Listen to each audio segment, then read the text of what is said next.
we go. Hi, everyone. Welcome to another episode of the All Dolphins Podcast, episode 480, Friday, March 21st, 2025. Chris Perkins from the South Florida Sun Sentinel is joining me, as he often does. How are you, Perk?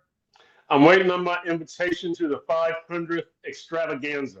That's how I'm doing. I'm looking at my email every day, just saying, boy, this is show 480. This is show 476. My invitation is coming any day. I keep waiting. That's how I'm doing. I'm in anticipation. But no pressure, right? Well, you do what you feel is right. That's all. That's what I'm going to tell you. I may have a quad box. That's what I'm toying with the idea with the goats of the podcast. Oh, there you go. And we'll invite you anyway. That's very nice. Very well done. Sorry. I wasn't prepared for that one.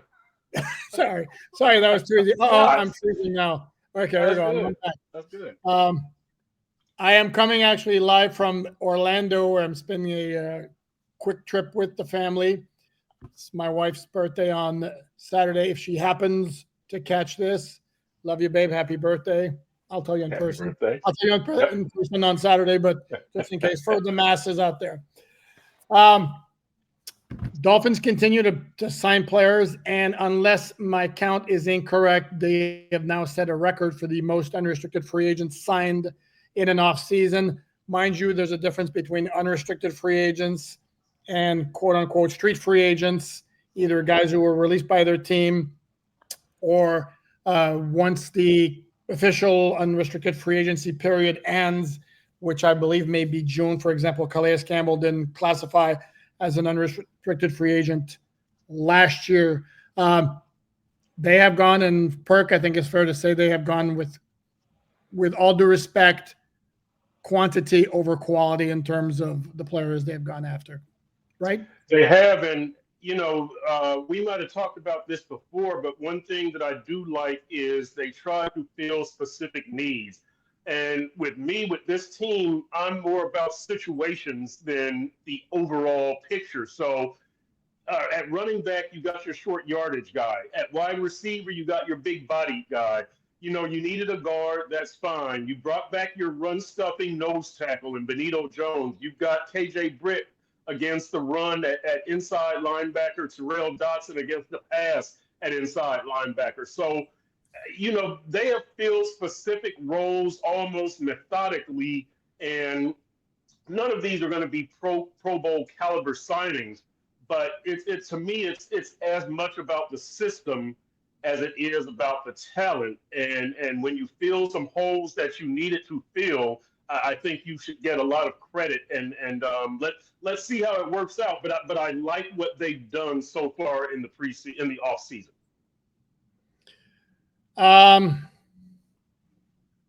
I do and I don't, and again, they weren't operating in a position of strength in terms of the cap space they had. Having said that, they've also resisted, based on everything we know so far, the idea of restructuring, extending some contracts to create even more cap space, which we know now they've done with Austin Jackson after his was a pure restructure. Pay cut for Bradley Chubb, pay cut for Teron Armstead. They could certainly restructure Tua's contract. Zach Sealer certainly could get an extension, which would lower his cap number. Same for Jordan Brooks if they wanted to go that route. And I'm not asking them to go signing a whole bunch of big-name free agents.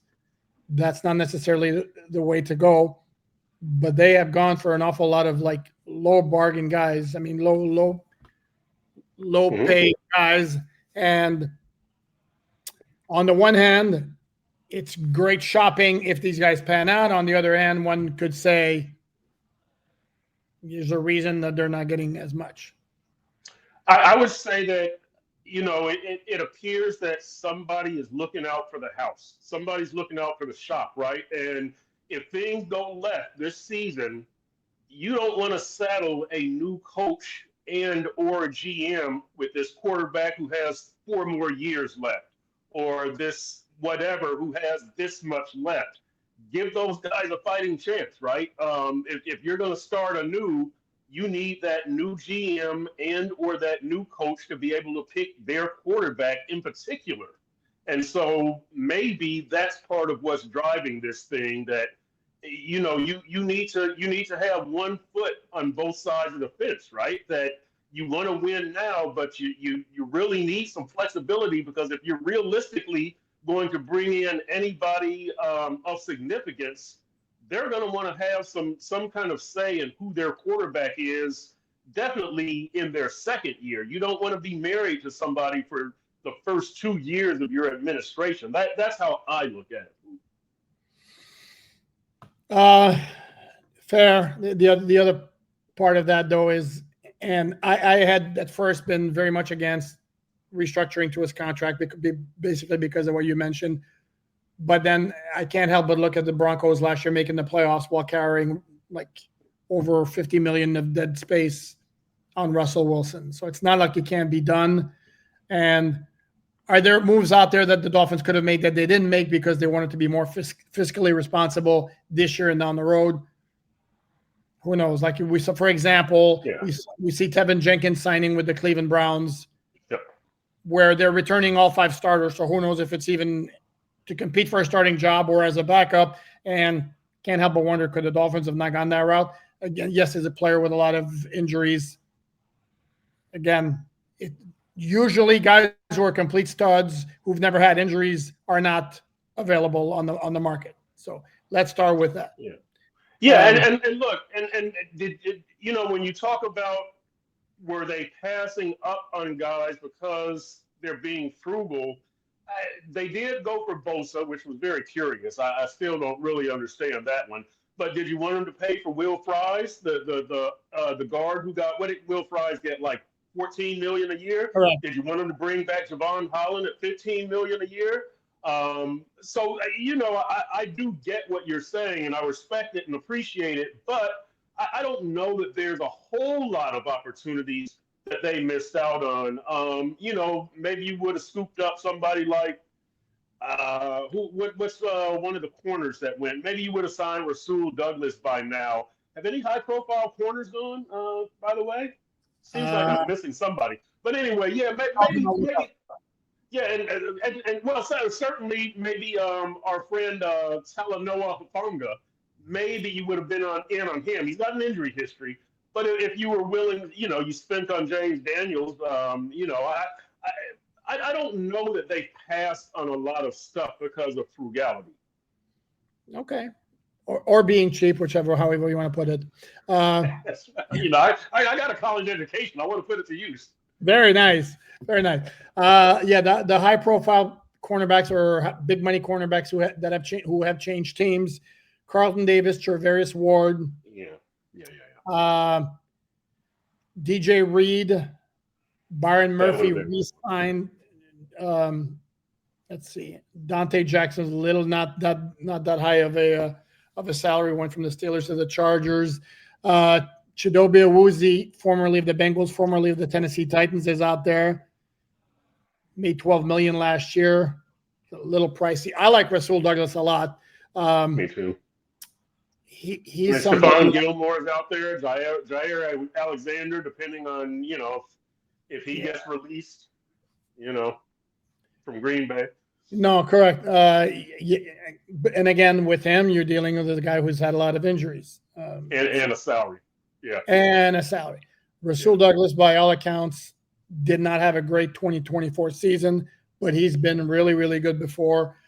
And right now, I don't like. And then the Dolphins signed Artie Burns, former first-round pick from the University of Miami, but he's a guy who's kind of like basically been trying to survive and keep his NFL career alive the past few years after flaming out in Pittsburgh. So I don't know that he's the guy you pencil in, or even you pencil in as a starting cornerback opposite Jalen Ramsey. And in an ideal world, if we're going to be honest about it, the Dolphins would have 2 really good outside cornerbacks, and Jalen Ramsey would be a rover used like Kyle Hamilton, because he has that skill set where you could use him in a lot of different ways in the secondary. And the Dolphins just don't have the cornerbacks right now where I think they could do that. Hey, would you bring back Eli Apple just as a why not? You got Artie Burns. again, short of having somebody else, which to me, it's almost screaming cornerback in the first round of the 2025 NFL draft. If either Will Johnson, and I understand he's had a couple of injuries, doesn't appear it's anything that's like, what's the word I'm looking, structural. He had a turf toe and then has got a hamstring he's dealing with. Or Jahdae Barron from Texas. You'll love that Texas guy. Yeah. To me, if one of the two guys is there at 13, seems to be screaming for that.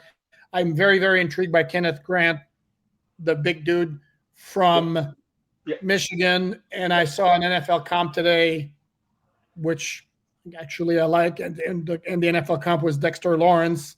And if you tell me you could line up Dexter Lawrence next to Zach Sealer, yes, please. Yeah, and you know what, Poop? So this is how I think about these draftees, especially your first round pick, is yes, you're not just getting Kenneth Grant. You're getting somebody to line up beside Zach Sealer, who's going to be flanked by Chop and Chubb and Jalen Phillips, with Jordan Brooks behind him and Jalen Ramsey over here on the corner. You can do some things. Or, if you get Will Johnson, well, now I've got Will Johnson and Jalen Ramsey and Kader Kohou. And, if I get myself a good safety, well, now I can start doing some things, right? Because, look, if you got Nick Emenwari, and you've got two chess pieces now, Jalen Ramsey and Nick Emenwari. So the possibility, so I don't just think of the player, I think of, especially on defense, when you've got somebody creative like Anthony Weaver, how does this defensive player fit in? What can we do? And really, honestly, is this going to help me control Josh Allen? Because if I can control Josh Allen, I can control anybody, right? I mean, so it's how does this guy fit in? I'm not just looking at the player. I'm looking at how does he fit in? How can Anthony Weaver utilize him? What can we do in games if we add this guy? Yeah, and again, the truth is the Dolphins are going to make a lot more moves between now and September. Yep. They need to flush out the roster in a lot of different spots. Right now, they're obviously lacking in a lot of areas. They don't look anything like a playoff contender right now, if we're going to be honest.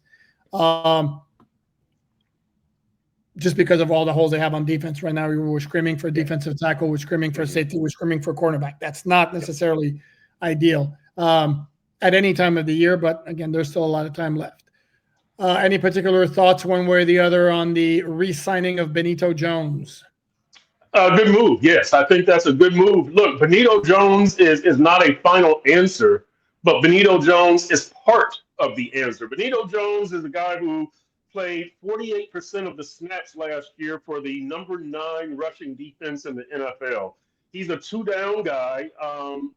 Again, he's not Pro Bowl caliber. He can get pushed off of his spot at times, but he's an NFL caliber starter. And considering you have so many needs, if you can bring back a guy of that caliber at that position, yes, do it. This isn't like bringing back the Benito Jones of cornerbacks or the Benito Jones of guards or whatever. And I say that with all due respect to Benito Jones. He is he's an NFL starting caliber player, but you need more at cornerback, right? Or you would need more at edge rusher in this system. So Benito, good signing. That's what you needed to do with Benito Jones. Fair enough. We haven't could upgrade, but he's correct. But you've got higher priority upgrades, is what I'm saying. Fair enough. And we haven't seen that, or at least I haven't seen the contract details for him. I'm going to assume it's not a break the bank contract. And speaking of that, I brought that up because Liam Eichenberg over the cap, the good folks there, had this contract, and as I believe I suspected, it's on the cheap. It's 1 year. It's a little over $2 million guaranteed, 1.3 on the salary cap. And if you're wondering why the guaranteed salary higher than the cap number, even though the signing bonus is $167,000, there's something called a veteran salary benefit, where if the guy's been in the NFL 4 years, you can get a benefit of a certain amount that doesn't go against the cap, which is why if folks are confused by that. But again, little over $2 million guaranteed, cap number of 1.3. It's a pretty good number for a guy who's a very, very versatile backup with a lot of position flexibility. Now, if he's in the starting lineup, September 7th, I think, is the first Sunday. No, September, whatever, the first Sunday after Labor Day. Yeah, it's September 7th. Then I think there might be a problem, or Liam will have improved tremendously in the offseason, one of the two. But at that price for a backup who can play anywhere on the line, I like it. Yeah, I have no problem with it at all. Yeah, it's a good price. I actually thought Liam was going to get around $3 million, but 2-2. Either way, it's not going to break the bank. He doesn't deserve any more than that, quite honestly. But yeah, good for the Dolphins, good for Liam, and yeah, let's see what happens now, because yeah, I think everybody, well, not everybody, a lot of people would be disappointed if Liam is a starter on opening day. Liam wouldn't be disappointed, and his family wouldn't be disappointed. But everybody else might be disappointed. I was about to say everybody. Anybody not named Eichenberg might be disappointed. And this is there you go. Okay. Pivoting back to the defensive line. Yep. I don't know if it's my conspiracy theory mind playing tricks on me again. Saw shots from the NFLPA. They had like a board of player representatives meeting in an exotic locale. I want to say Mexico, maybe. And there was a picture of a bunch of players standing in a line, and my eye spotted, oh, that's Calais Campbell right there. And then immediately what flashed to me is, why would Calais Campbell bother attending one of those if he's not planning on coming back in 2025? Am I reading too much into that, or? Well, I don't know what his status is as far as the board or they might have ex-players. I don't know. I have no idea. But you're right. I would agree with you in general. There could be a logical reason, but I'm with you. I would have to assume that means he's planning on coming back in 2025 at this point. Yeah, I think so too. And will it be for the Dolphins? Oof, if I'm Calais, I really, if my goal is to win a Super Bowl, this ain't the spot. Now, if I love the relationships I built here, or if I love playing in the city where I went to college, or if my family loves it here, okay. But for his previous stated purpose of winning a ring, run far, run fast. Ouch. Yeah, I should have put it that way, but damn. One would think Baltimore is a more logical option for him if he's going to do that. I would imagine they'd have an interest. And for those wondering whether he has like major ties to Miami, not really beyond having played at the University of Miami, because he's from Colorado originally, and he spent one of his 17 NFL seasons in Miami. So yeah. I think the pull might be stronger. Baltimore, for example, spent some time in Jacksonville, spent some time with the Arizona Cardinals. I don't know that the Cardinals and for these types of things, Poop, I would look where his former coaches were, the defensive coordinators he liked the most. If that's a system fit, and if they have a need, and if they're a title contender, then I think you can put those dots together as quickly as any. Correct. And we should point out a big difference between him and Teron Armstead when it comes to deciding about what they want to do for the future, whether to come back or retire, is that Campbell was healthy the whole year last year, and Teron, unfortunately, it's been again another year with battling with injuries all over the place. Speaking of old guys deciding whether to retire or continue playing, Aaron Rodgers, as we're taping this, the reports were that he visited the Pittsburgh Steelers on Friday. And why should Dolphin fans care about that? Well, Dolphins are playing the Steelers in 2025, and I think they would be a lot more challenging. The last time the Dolphins played the Steelers, as memory serves, it was Kenny Pickett they faced. And I know Kenny Pickett, and I know Aaron Rodgers. Aaron Rodgers is a friend of mine, and you, Sir Kenny Pickett, are no Aaron Rodgers. Something like that. Lloyd Benson, baby. I like it. Very good.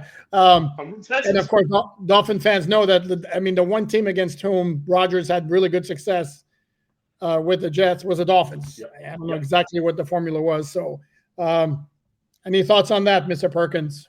That's my thought on it, is that, how does this affect the Dolphins? Well, Aaron Rodgers had pretty good success against the Dolphins last year, and if he goes to Pittsburgh, you've got to watch out for him. Otherwise, if he goes to the Giants or wherever, who cares? Yeah, and because the Steelers are going to be good on defense. Why? Because they're Yep. usually always going to. Although the Steelers have become a bit like the Dolphins of recent years, not last year, but the 2 years before that, where they always start off well, put themselves in the playoff picture or even into the playoffs, and then they fade down the stretch. Yeah. And then they get into the playoffs last year, and they're no threat. I mean, last year they got spanked by Baltimore. The year before that, spanked by Buffalo, where it wasn't really a great matchup to begin with. Let's move on to another AFC. I'm working on my segues here. Another AFC East North team, the Cincinnati Bengals. Mm-hmm. Yes. The reports on social media, apparently the mayor of Madrid, Spain, let it slip, number one, that it would be November 16th, that there would be the Dolphins game in Madrid. That's week 11. Dolphins played in Germany in week 9, which also was in November in 2023 when they faced the Chiefs. And then there were further reports suggesting that the opponent is going to be the Cincinnati Bengals, to which Joe Burrow put on Instagram, Dolphins versus Bengals? Please be true. I'd heard at the combine, scuttlebutt there was that it's going to be the Washington Commanders who are going to be the opponent. Mm-hmm. Either way, it's a tough game for the Dolphins if it's either one of those two. It is.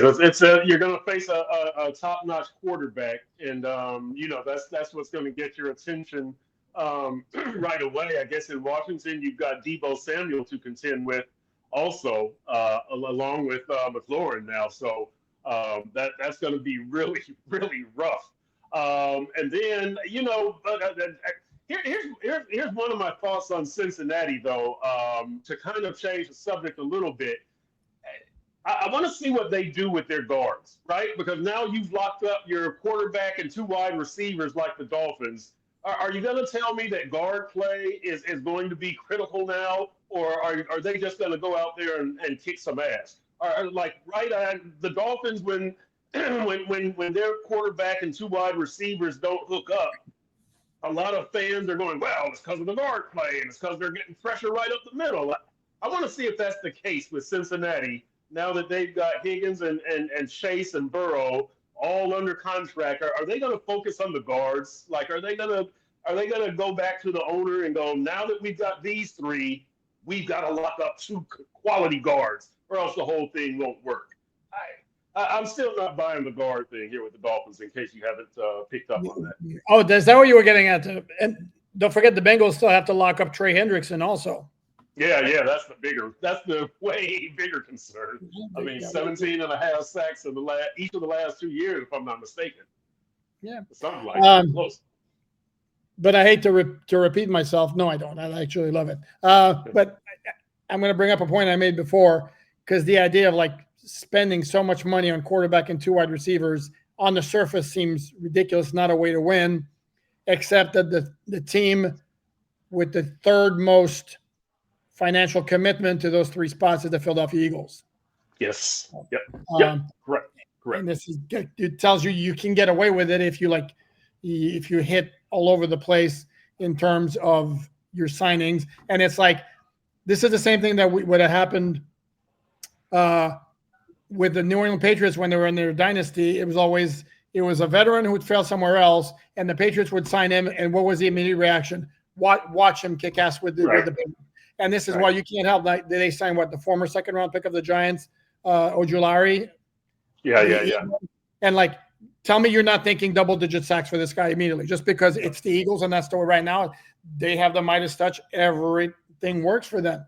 And this is where you want to get as an organization. The Dolphins obviously have some ways to go to get to that point. You mentioned the Washington Commanders. When the Dolphins face them, they will face old buddy Noah Benogany. Yes. Who re-signed a 1-year contract, I believe it's a 1-year contract with them. And you mentioned Deebo Samuel, and Noah Benogany, because of the arrival of Deebo Samuel, is going to have to give up his jersey number, because they're giving Deebo number 1, which is what wore.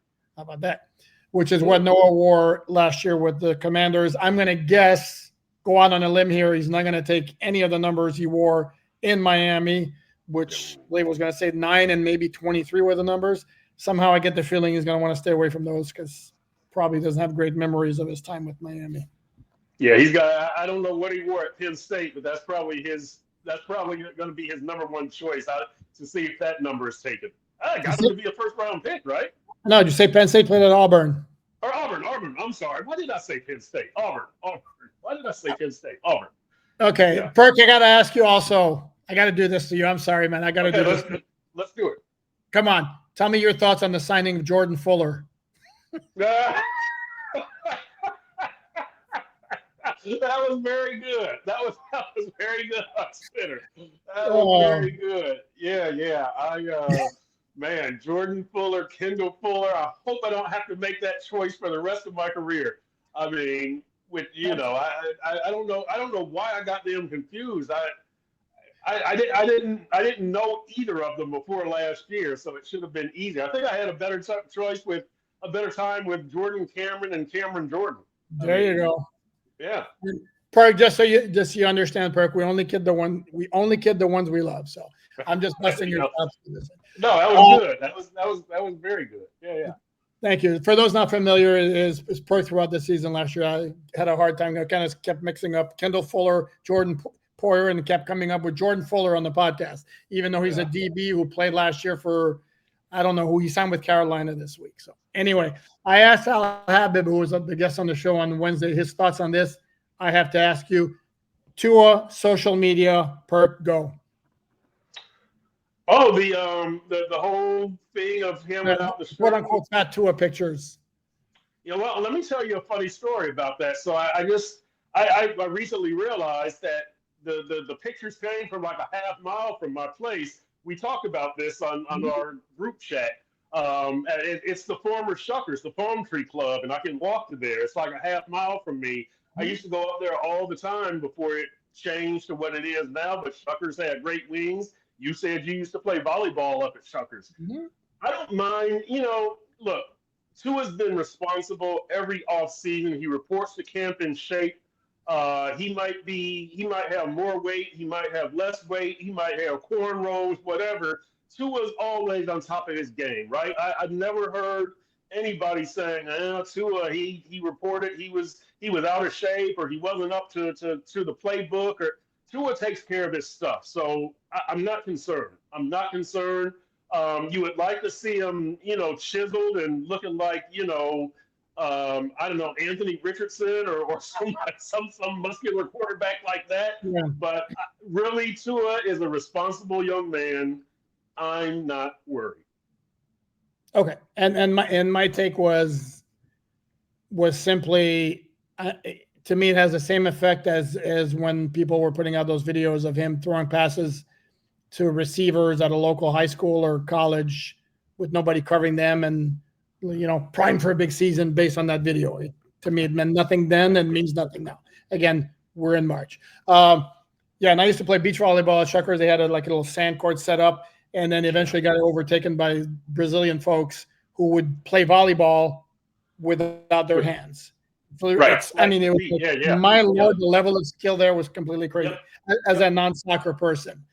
Yep. Last thing before we wrap it up, do you anticipate a big move anytime between now and the NFL draft, which is scheduled to kick off on April 24th?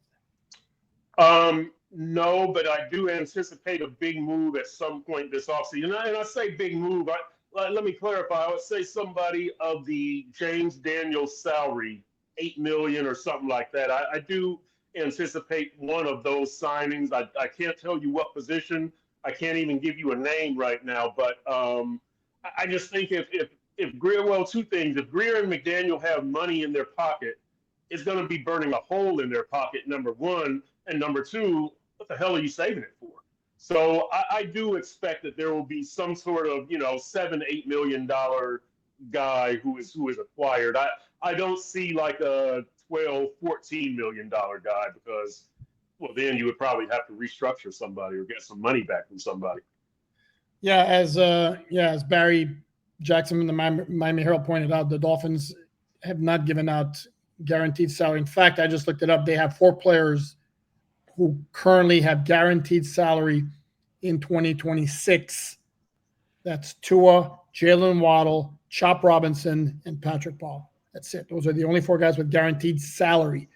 There are other players on the books where they have, signing bonus, proration, but no guaranteed salary. So they'll have flexibility if they want to move. For some reason, I get the and understand this. Perk, you can vouch for me on this. The Dolphins have become like Fort Knox in terms of information leaks.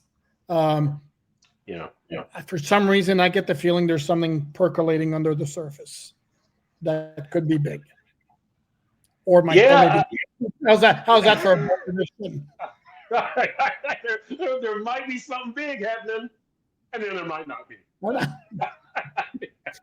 way or the other, I'll be right. One way or the other, I'll be right. That's how you make sure you're always right. That's why people tune into this podcast. Get the nitty-gritty stuff like that. I don't know how we could possibly end it on a higher note, so we'll say goodbye for now. Dan, please like, subscribe.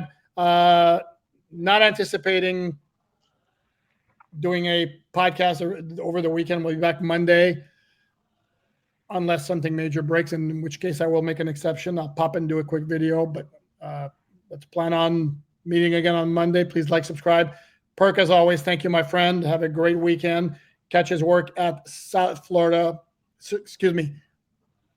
in the South Florida Sun Sentinel at sunsentinel.com/sports. He's going weekly right now on the Deep Dive podcast. Correct, Perk? Weekly these days?